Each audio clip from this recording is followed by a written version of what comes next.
It is time to do headlights, your favorite part. Here is this is going to be the driver's side headlight, and this piece right here is bad because this has been cut away. So my plan is to remove the lid and then use this bracket, which doesn't have the arms broken off of, and put one of those black lids on it. I haven't buffed them yet, that's why they look like that. I do have an extra set of headlights that do have broken off ends, and basically I have these just for reference, kind of see how they go together. I'm going to have to put them in the car without the headlight bulbs or the bulb retainers, and also without the actuators, just because they don't fit through the holes without them. But luckily, I'm going to be able to put all those in later with it. I can use springs from these and parts from these in order to make mine work. So I have another frame right here that will go in, and I'll be able to put them in. It's going to look awesome. In order to get this out, you have to take this off right here. And then you also have to take these 3 bolts that are on each end out. 1, 2, 3. And then mine are missing these pieces, but these are just held in by a couple of set screws, and it all kind of pops in and works from there. So should be pretty simple. Alright, here is the driver's side lid all ready to go. So I don't have the actuator right here, as Chopstick is pointing out. No actuator. I also don't have any of the headlights or anything like that. So the way this mounts is there's 2 bolts that go up on the inside edge right there, and then there's 3 that go along the top. So I'm going to massage this in, try not to scratch, the paint, and I did it once with a different one, so it should work with this one.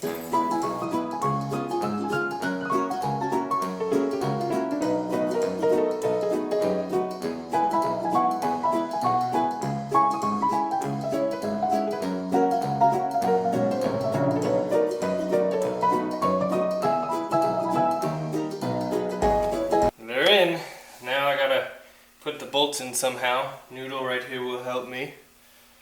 And see if I can't get the gap decent. I know they kind of, adjust side to side, so hopefully I can get all these bolts started and go from there.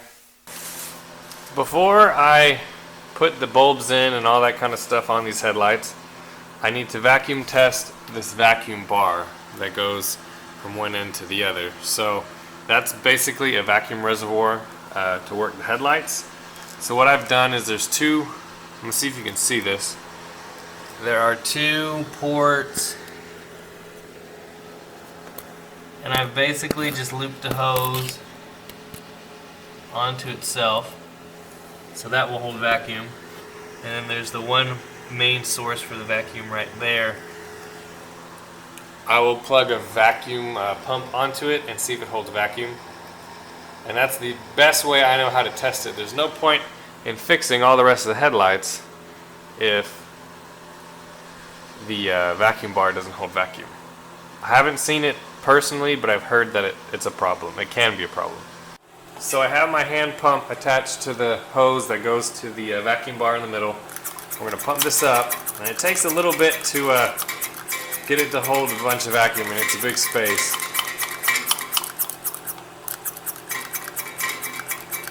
We can get it to go to 10. So this is really entertaining to watch.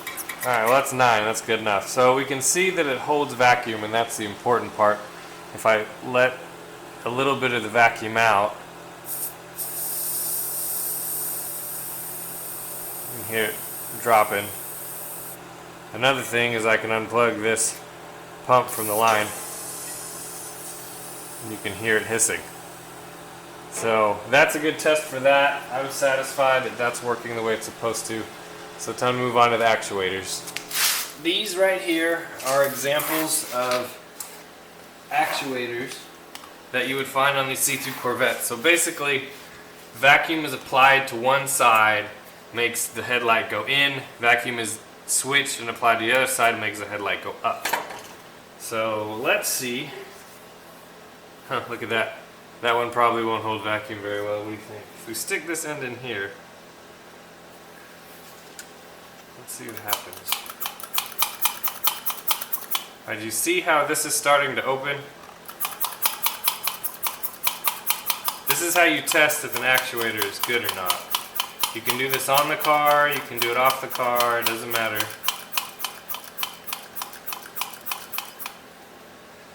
Of course, with a steady source of vacuum, with like a headlight going up and down, this will go obviously a lot faster.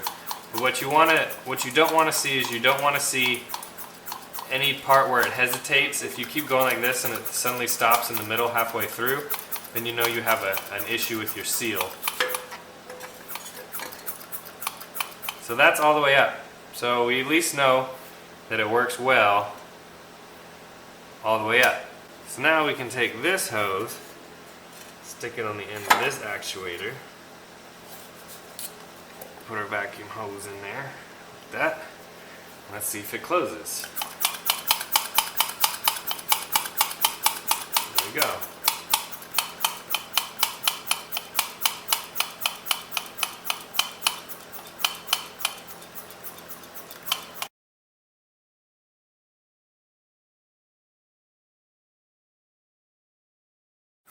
So, interesting thing about this actuator, it's been inside storage for like 20 plus years. It's completely filthy, it's gross, it's dirty, but inside it works really well. I can replace this little dust boot and clean it up really nice, and it will work really good. So I'm satisfied with that one for one of my headlights. Now we can work on this one. This one is toast. I can already tell because here's the boot that holds all the vacuum in right here. And yeah, that's not going to do a thing. Plus it's dented in anyway, so. Means we have that one to test, and that we have two more we can test. Once you get the headlight in, there's a couple adjustments you need to do. But before you do your adjustments, there's 3 bolts along the top. Go ahead and tighten those and make those all really tight, and then go ahead and tighten your 2 bolts right here. That will get your frame fixed where it needs to be, and then you can adjust the door where you need it to be. There's 3 adjustments that you can do. There's closed height, open height, and then side to side. After you have the headlight adjusted where you want it, it's time to install the actuator. You're going to want to stick it inside of here where it doesn't touch the hood or where it doesn't touch the front clip, and then you're going to want to shut the hood, and then you can move this around so you don't scratch your hood up. So you see right there I have it nestled down inside of there, so when I shut the hood I should have enough room to maneuver it around and stick it where it needs to go.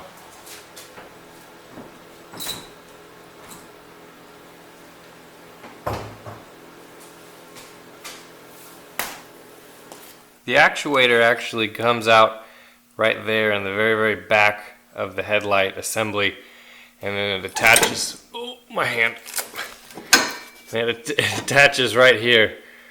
So my recommendation is do the 4 nuts on the studs from the actuator. Don't forget to connect your rods that go in it, and then from there connect it to there. It's time to figure out the vacuum hose routing for the vacuum headlights. And I want to show you guys this. So luckily, this is where the vacuum headlights are supposed to hook up. And you don't realize how messed up this is until you see the stock, the way it's supposed to be run. So let me show you that. So here on my 73, I'll show you how this is supposed to go. So your main source of vacuum is supposed to go to this T right here. And mine goes from the manifold and a hose around to the T. Now, you're supposed to have part of the vacuum go to your headlight switch via one small hose, and then the larger hose goes out to your vacuum tank.